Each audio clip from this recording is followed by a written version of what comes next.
Here we go with one of the best and strongest tactics I have ever played in a game over the board. It's a classical game I played against an international master, a very strong player.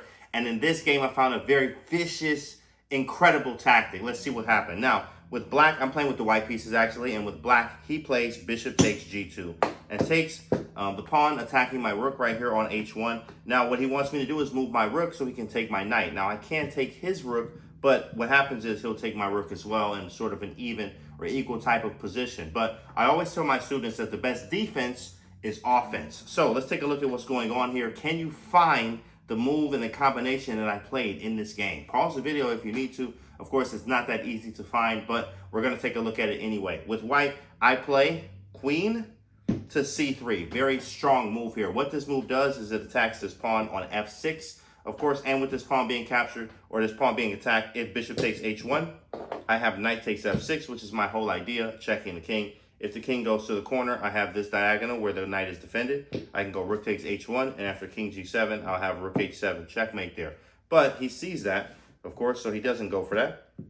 He also doesn't go king g7 here, of course, after bishop takes h1. Let's go back here. It looks like this. So instead of, there we go. Bishop takes h1, knight takes f6, king to g7. Instead of king h8, there's knight h5 check. Knight h5 check is a double check, checking the king twice, and the queen is now hanging. So if we go back and take a look at this again, like this, knight on h7, rook here, bishop here. So after queen c3, he sees all of this, and he goes with a strong move, queen to e5. But in fact, he's actually in trouble. Queen e5 is a move, but what is the combination that refutes this whole idea? What is the move? What did I play here with white? The move here is, pause the video if you need to try to figure it out yourself, is knight takes f6 anyway. Of course, the queen is actually defending the knight through the queen. So if he takes my knight, I'm going to take his queen there. So what happens is he moves his king. If he goes to h8, of course, well, he can't actually. So that's an illegal move. But at the same time, king g7 is the only move. So after king g7, here is the move that made him jump out of his seat. What is the move in this position? White to move. Pause the video if you need to. Here it is.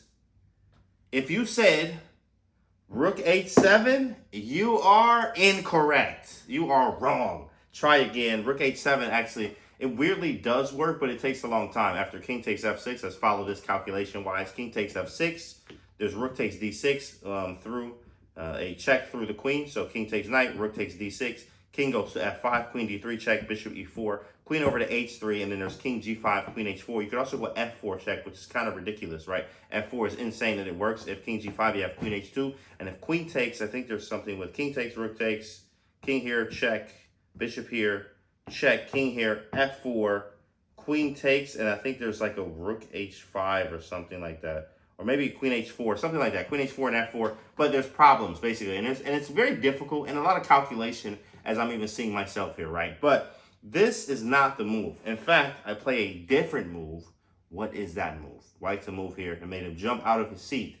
The move here is rook takes d6. Rook takes d6 is game over, guys. This is an incredible move, an incredible concept, an incredible tactic, one of the best I've ever played over the board. Rook takes d6. Why is my rook is hanging, but then my other rook is hanging, and my queen is hanging all at the same time. And his queen is hanging too. So let's see what's going on. If he takes my rook, pretty obvious, I'll actually end up taking his queen for free. If he takes my queen, well, rook h7 is checkmate on the move. The rook actually defends the knight. So this rook on taking on d6 actually defends the knight, so rook h7 is going to be checkmate. Now, well, let's take a look at what if he takes this rook. Well, I actually have checkmate in one move with rook h7 check. I also, at the very least, could go like knight e8 with a double check here, hitting the queen. And, of course, after the king moves, instead of even taking the queen, you could go rook or queen h8 mate as well. So after this rook takes d6 move, he was shocked. Very incredible move here. He didn't see it coming. The problem here is the queen's undefended, so he plays rook e8 to defend the queen. I follow up with rook h7 check. Anyway, king goes to f8, and after knight to d7, he resigns. One of the most incredible tactics I've ever played over the board here. If you found it, let me know in the comments. And if you didn't, let me know what you thought about this tactic in this game. I'll see you guys on the next video.